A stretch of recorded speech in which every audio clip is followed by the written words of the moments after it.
สบายดีทุกคนมื้อนี้วันที่7ตุลาวันครูแห่งชาติครูทวันก็มีกากรมาอวยพ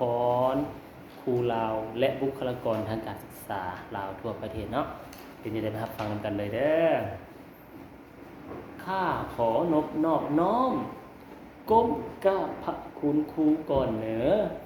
ทานผู้มีพระคุณหลายเลิศประมาณเหลือล้นจักสิเอาอย่างแท้เทียมคุณของท่านได้หนาภูเขาสูงทรงพ้นเพียงฟ้าก็บ่ปานคุณแล้วคิดเมื่อยามนุ่มน้อยบ่หูหอมเดียงสาทานพญายามสอนสู้เสริมจนได้เป็นต้นหัดเขียนแต้ม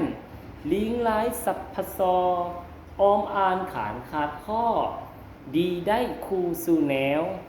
มาละญาติคองแค้วเสริมศาสตร์เราจะเลินอนามัยถนอมตนโลกภัยพลอยเว้นเฮียนวิชาเสริมเลี้ยงสีวังตนตามซอกพิบไหวแววเก่งกล้าบ่งมง้อโง่คน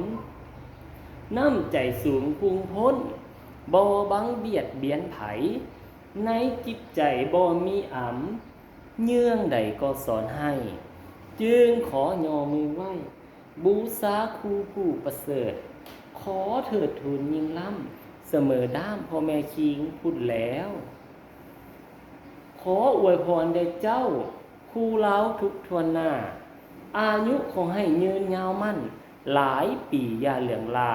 วันณะขอให้ใสพองเลื่อมผิวเนื้อพองนวลสุขะขอให้สุขสบายล่ำโลคายาบังเบียดพละมีพลังเก่งกล้าแข็งเข้มยาเสื่อมถอยนั่นทอน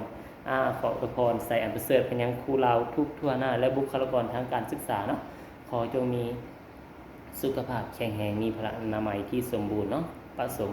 ะสบผลสำเร็จในหน้าที่การงานทั้งเวียกส่วนตัวและเวียกครอบครัวทั้งเวียกการงานขอให้เจริญหน้าที่ในการงานทุกอย่างเนาะขอบใจบ๊ายบาย